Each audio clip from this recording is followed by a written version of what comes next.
आंधी मदन मोहन तरुण के द्वारा लिखित एवं उन्हीं के द्वारा पठित।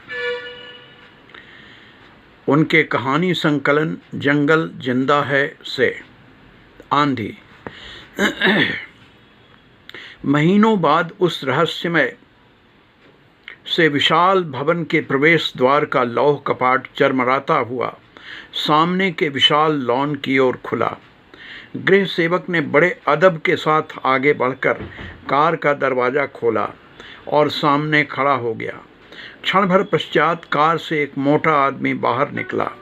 उसके पूरे अस्तित्व से संपन्नता, हृदयहीनता और कठोरता झलक रही थी।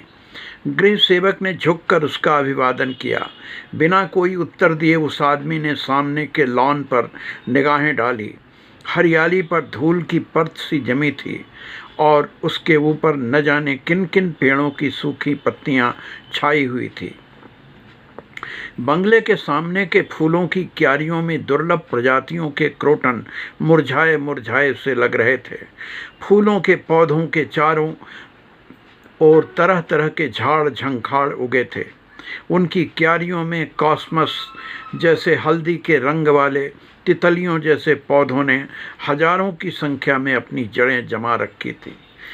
उस समय जब दूसरे पौधे पानी के बिना मरणासन्न थे, तब जंगली फूल अपने पूरे बहार पर थे और हल्की हल्की हवा की ताल पर मानो उनकी कमर में हाथ डाले चारों ओर बड़ी मसृणता से नाच रहे थे।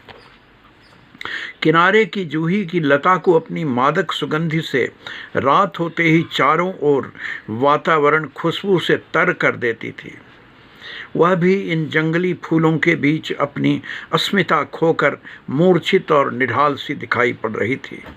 क्यारियों से नज़र हटाकर उस मोटे आदमी ने भवन के पूरे परिसर पर फैलती अपनी नज़र डाली। चारों ओर एक अजीब सी मनहूसियत छाई हुई थी। उसने बिना कुछ बोले असाधारण कठोरता एवं घृणा के साथ उस दुबले से सींकिया गृह से सेवक पर नज़र डाली जो सामने भयभीत सा खड़ा था। उसके पूरे अस्तित्व में क्षमा याचना थी। अब गृह सेवक मुख्य भवन का विश्राम कक्ष खोल चुका था। अटैचियां उसने ठीक स्थान पर सजा दी थीं। सोफे साफ कर दिए थे, चादर बदल डाली थी, खिड़की के मुख्य पर्दे उठा दिए थे, फैन घूमने लगा था, जग में ताज़ा पानी रखा जा चुका था, सामने धुला ग्लास चमक रहा था। अब तक मोटा आदमी अपना भारी मुंह लटकाए अंदर जा चुका था। उसकी हर मुद्रा से स्पष्ट था कि वह इस पूरी अव्यवस्था से अप्रसन्न है। गृह सेवक अभी भीतर ही था। वहाँ से मोटे आदमी के बड़बड़ाने की आवाज़ आ रही थी। माली थोड़ी देर में गर्दन झुकाए झुकाए बाहर निकला। अब गृह सेवक माली की भूमिका में नल के पास खड़ा था। उसने प्लास्टिक की पाइप नल की टोंटी से जोड़कर पानी खोल दिया। पानी की धारा हुड़क हुड़क करती वेग से प्रवाहित होती क्यारियों के सूखे संसार की ओर दौड़ लगा रही थी। क्यारियों की महीनों से प्यासी पपड़ियाए होठों पर मिट्टी ने अपने मुंह खोल दिए थे और गटागट पानी पीने लगी थीं। पौधों की मरणासन्न जड़ें जाग उठीं और धीरे धीरे गीली मिट्टी से रस चूसने लगीं। बेरंग डालियों में हरियाली जाग उठी। पानी जब पत्तियों तक पहुंच रहा था और वे खुशी से थरथरा रही थी। त्रसित पौधों में शीतलता की धारा सी बह गई और सभी उस मोटे आदमी को असीसने लगे। क्रोटन जाग उठे। झाड़ झंखाड़ों में भी नई जान आ गई। प्रशंसा के लिए उनके पास रंगीन पौधे जैसे शब्द नहीं थे, परंतु मानो वे भी उत्साह में बोल पड़े थे। वाह मोटे सेठ, तू तो दिल का दरिया है, उदारता की मूरत है, अवतार है। वरना हम चाहे मरें या जिएं, हम झाड़ झंखाड़ों को कौन सींचता है। हम मौत के पंजों में छटपटा रहे थे, तूने हमारी रगों में जान फूंक दी। वे बड़े आदमी, हे असहायों का सहारा, तेरी शान सदा बनी रहे। सभी पौधे मस्त होकर नाच रहे थे और क्यारियों में पानी भरता जा रहा था। गृह सेवक अब सामने के लॉन से बिखरी पत्तियां समेट रहा था। हेज से तनिक दूरी पर वह सूखी पत्तियों को जमा कर रहा था। अब सूखी पत्तियों के संग्रह ने एक विशाल रूप धारण कर लिया था। उन पत्तियों के चुन लिए जाने से लॉन का पूरा व्यक्तित्व उभर कर सामने आ गया था। क्यारियों में पानी भर चुका था। पौधे दुख के दिन भूलकर अब प्रसन्न ही प्रसन्न थे। चारों ओर हर्षमय वातावरण था। अब गृह सेवक ने पाइप हाथ से ऊपर उठा लिया और पौधों के नंगे शरीर पर पानी डालने लगा। सभी पौधे नंगे शरीर पर पानी पड़ने से गुदगुदी के कारण कल्लोल करने लगे। वे एक दूसरे से लिपटने लगे। सभी खिलवाड़ के मूड में आ गए। शानदार पौधों के साथ ही झाड़ झंखाड़ भी नहाकर ताज़ा हो अपने में नवजीवन का अनुभव करने लगे। धूल धुल जाने से क्रोटन की पत्तियां चमचमाने लगीं और उनके खोए रंग फिर से दीपक की भांति चमचमाने लगे। अब गृह सेवक ने पाइप का मुंह लॉन की ओर मोड़ दिया। हल्की हल्की फुहारों में दूबें जाग कर अपनी प्रकृत हरियाली में चमक उठीं। जहाँ से व्यग्रता की आहें उठ रही थी, वहीं से तृप्ति और संतुष्टि की शीतलता जाग उठी। पूरा परिवेश बदल कर नया हो गया। गृह सेवक अब नल बंद कर शानदार पौधों के पास उगी झाड़ियों के पास बैठ गया। एक पतले से जंगली पौधे ने पास की झाड़ी को कुरेदते हुए जरा शरारताना अंदाज में कहा, देख, वह तेरे पास बैठ गया, अब तेरी पत्तियां छुएगा अपनी भींगी उंगलियों से। उस झाड़ी ने शर्माते हुए कहा, धत, मालिक खुश रहें जिसने हमें नई जिंदगी दी। मगर वह झाड़ी जब तक अपनी पूरी बात पूरी करती, तब तक उसे लगा उसकी सांस उखड़ रही है। एक अकल्पनीय असाधारण पीड़ा उसके पोर पोर में व्याप्त हो चुकी थी। गृह सेवक ने जोरों से उसे अपनी उंगलियों के बीच जकड़ रखा था, जैसे वह उसका गला घोंट रहा हो। थोड़ी ही देर में उसकी जड़ें मिट्टी से बाहर थीं। फिर क्या था, जैसे एक सिलसिला शुरू हो गया। एक के बाद दूसरी, दूसरी के बाद तीसरी जंगली झाड़ियाँ उखड़ती चली गईं। वे हक्का बक्का थीं। सारे पौधों में अब तक दहशत व्याप्त हो चुकी थी। जंगली फूलों वाले पौधों में सकपकाहट फैल चुकी थी। गृह सेवक चुन चुन कर उन्हीं जैसे पौधों को निकाल रहा था। वे चिल्ला उठी, यह माली नहीं, जल्लाद है। मालिक के डांटे जाने का बदला वह हम लोगों से ले रहा है। मालिक को देखो, जिसने आते ही हमें जिंदगी दी, हमारी बेचैन मरणासन्न जड़ों को पानी से सींच दिया, और एक यह है जो हमें जड़ मूल से बाहर निकाल फेंकने को आमादा है, हमारा सर्वनाश कर रहा है। उन्होंने चिल्लाते हुए कहा, ठहर ठहर, हम लोग जब मालिक से शिकायत करेंगे तब तू समझेगा। इतना कहकर सभी पौधे मालिक को पुकारने लगे। जमीन को फोड़ अभी अभी निकले अंकुरों में भी जवान फूट पड़ी और वे भी व्यथा से आकुल हो मालिक को पुकारने लगे। मगर भीतर से कोई आवाज़ नहीं आई। दरवाज़ा बंद था। मालिक गहरी नींद में सो रहा था।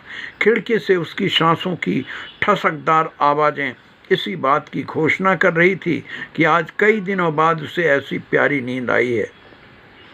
मगर पौधों को पूरा भरोसा था कि मालिक जागते ही इस नीच माली की खबर लेगा। इसीलिए वे अविराम पुकारे जा रहे थे, मालिक, ओ मालिक।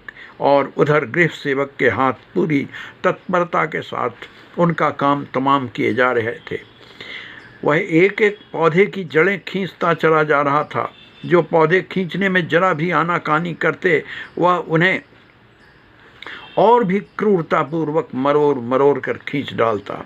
एक एक मरोड़ जड़ों से उखड़ने की तुलना में अकल्पनीय रूप से दर्दनाक थी। पीले फूलों वाले जंगली पौधे जो इस तेज झुलसती गर्मी में भी अपने प्राणों में की बूंद बूंद ऊर्जा खींचकर खिले हुए थे, जिनकी बहुत सारी कलियां अभी अपनी आंखें खोलकर चारों ओर से संसार को देखने को आतुर थीं, वे गृह सेवक के निर्मम हाथों का शिकार होकर अब जमीन पर मूर्छित पड़े थे।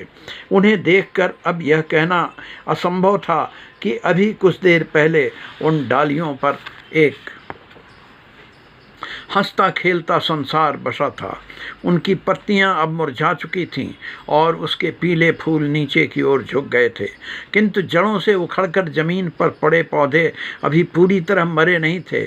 उनकी आंखों में अब भी बहुत कमज़ोर मगर एक प्रतीक्षा थी, शायद जिंदगी की, मालिक के जागने की, या न्याय, या ऐसे किसी चमत्कार की। अब तक गृह सेवक सारे पौधों की अतिरिक्त जड़ें निकाल चुका था। वे अतिरिक्त पौधे जो किसी के द्वारा लगाए नहीं गए थे, बल्कि कीमती पौधों के पास खाली जगह देखकर अपना बोरिया बिस्तरा लेकर आकर जम गए थे। उन्हें गृह सेवक के द्वारा उनकी सही हैसियत का बोध करा दिया गया था। वे पौधे लावारिस पौधे क्यारियों से उखड़कर अपनी उपयुक्त जगह पर आ गए थे। अब वे कचरे के ढेर के रूप में परिवर्तित हो चुके थे। गृह सेवक उठा। उसने उन उखड़े पौधों को बारी बारी से अलग अलग गट्ठों में पकड़कर घसीटना शुरू किया। वे आपस में उलझ पुलझ गए थे। उनमें से कुछ में अभी भी जान बाकी थी। घसीटे जाने से उन्हें लगा जैसे प्रलय आ गया। इस बीच एक कंटीले पौधे ने मरते मरते गृह सेवक की एक उंगली में कांटा चुभो दिया। गृह सेवक इस चुभन से तिलमिला उठा। उसने पौधे को अब घसीटना बंद कर दिया। उसने उन्हें जमीन पर पटक दिया और देर तक उन पर चढ़कर पागलों की तरह उन्हें रौंदता रहा। इससे इनकी बोटी बोटी चटक गई। इस नए प्रहार से बहुतों की रही सही सांसें उखड़ गईं। कई जो थोड़ा बहुत बचे रह गए थे, वे पागलों की तरह चीत्कार कर रहे थे, किंतु उन चीत्कारों के चारों ओर सन्नाटा था, अभेद्य सन्नाटा, जैसे हर जगह सब कुछ ठीक है। गृह सेवक लगातार उन्हें ठोकर मारता हुआ सूखे पत्तों के ढेर तक पहुंचता चला जा रहा था। अब वहां उखड़े पौधों का पहाड़ सा बन चुका था। बेहोश और मरणासन्न पौधों में अब चिल्लाने की भी ताकत नहीं रह गई थी, परंतु उनमें अब भी कई थे जिनमें जीने की आशा अभी भी बनी थी। उन्हें अब भी पूरी उम्मीद थी कि मालिक जागेगा और अपने मालिक के इस बर्बर कृत्य की सजा उसे अवश्य देगा। उन्हें फिर उनका स्थान प्राप्त होगा, परंतु ऐसा कुछ भी नहीं हुआ। तेज धूप में ढेर के सबसे ऊपर के पौधे सबसे पहले झुलस चुके थे। माली अब सर्वेंट क्वार्टर की ओर चला जा रहा था। धूप और भी तेज होती जा रही थी। शेष सब प्राण पौधे अब बुरी तरह कांप रहे थे।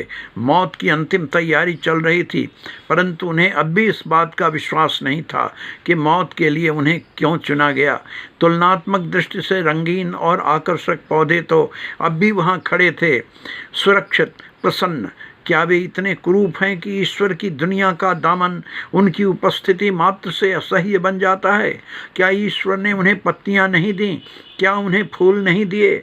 उन्होंने वे फूल अपनी झोली में तो नहीं रख लिए? उन्होंने भी तो उनकी सुरभि को हवाओं में बिखेर दिए। फिर मौत के लिए उन्हें ही क्यों चुना गया? न जाने अब भी कौन सी आशा की डोर उनके जीने की आस्था को समेटे हुए थे। मालिक अवश्य आएगा और उन्हें एक बार फिर क्यारी में खड़ा कर देगा।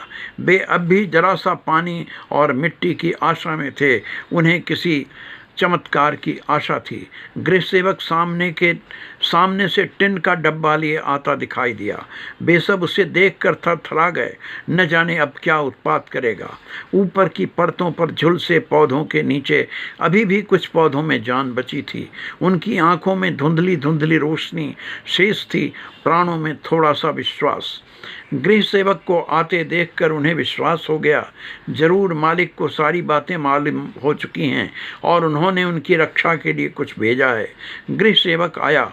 उसने आते ही टिन से किसी पानी जैसी चीज़ का छिड़काव करना शुरू कर दिया। वे पौधे जो जड़ों में मिट्टी लगी रह जाने के कारण औरों की तुलना में अब भी मौत से ज़्यादा जिंदगी के करीब थे, उनके चेहरों पर आशा की नई हरियाली चमक उठी। किंतु यह आशा बहुत भयंकर सिद्ध हुई। थोड़ी ही देर में दम घोटू गैस और भयंकर बदबू से उनकी रही सही सांस उखड़ने लगी। मौत का यह खेल और भी दुस्सह हो गया।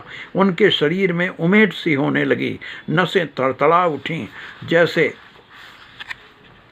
एक साथ पूरा शरीर फट कर चिथड़ा चिथड़ा हो जाएगा। अब गृह सेवक ने अपनी जेब से माचिस निकाली, तीली सुलगाई और उन सूखे पत्तों में आग लगा दी जिन पर वे अभागे पौधे बेहोश पड़े थे। बिना किसी विलंब के वे सूखी पत्तियों में आग धधक उठी। ऊपर की पत्तियों में हरियाली होने के कारण आग की लपटों के गहरे धुएं ने चारों ओर से घेर लिया।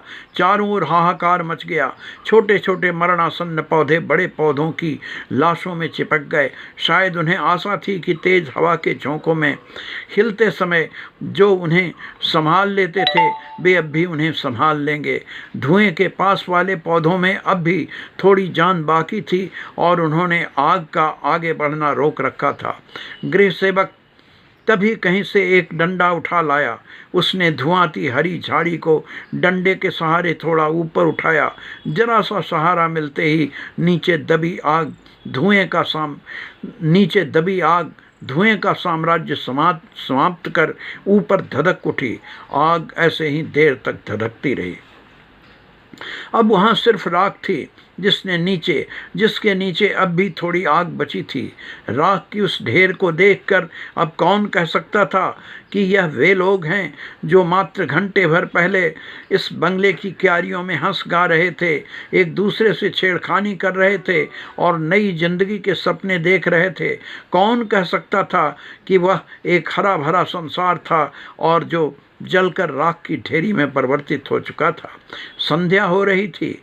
अस्ताचलगामी सूर्य अपनी लालिमा भरी किरणें समेट रहा था और अब वह मोटा आदमी बाहर आया। वह स्नान आदि के बाद तरोताजा लग रहा था। उसने चारों ओर निगाहें डाली। वातावरण स्वच्छ था।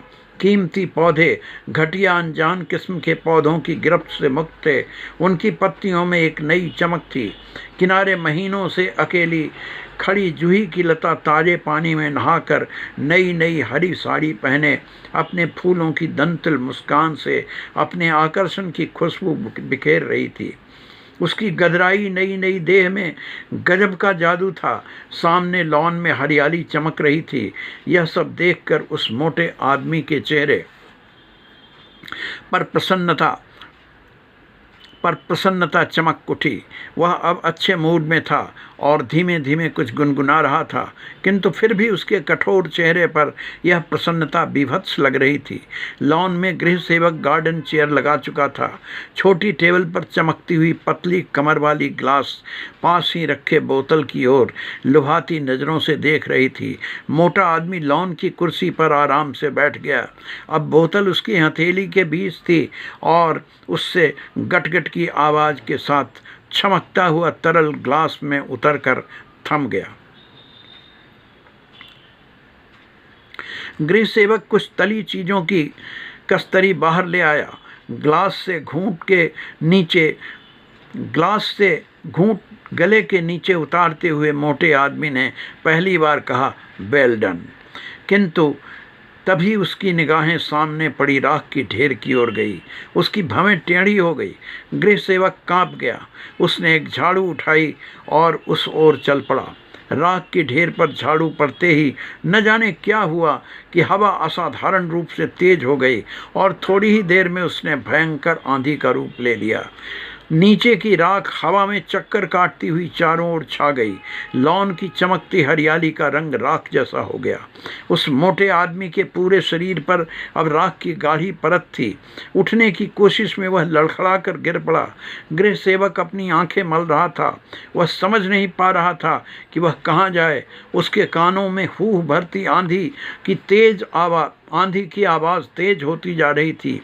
उसे लग रहा था जैसे बंगले में हजारों लोग घुस आए हैं और पूरे गार्डन को अपने पांवों तले रौंद रहे हैं और कुछ लोग बबूल की कांटों भरी टहनी से उसे पीटे जा रहे हैं।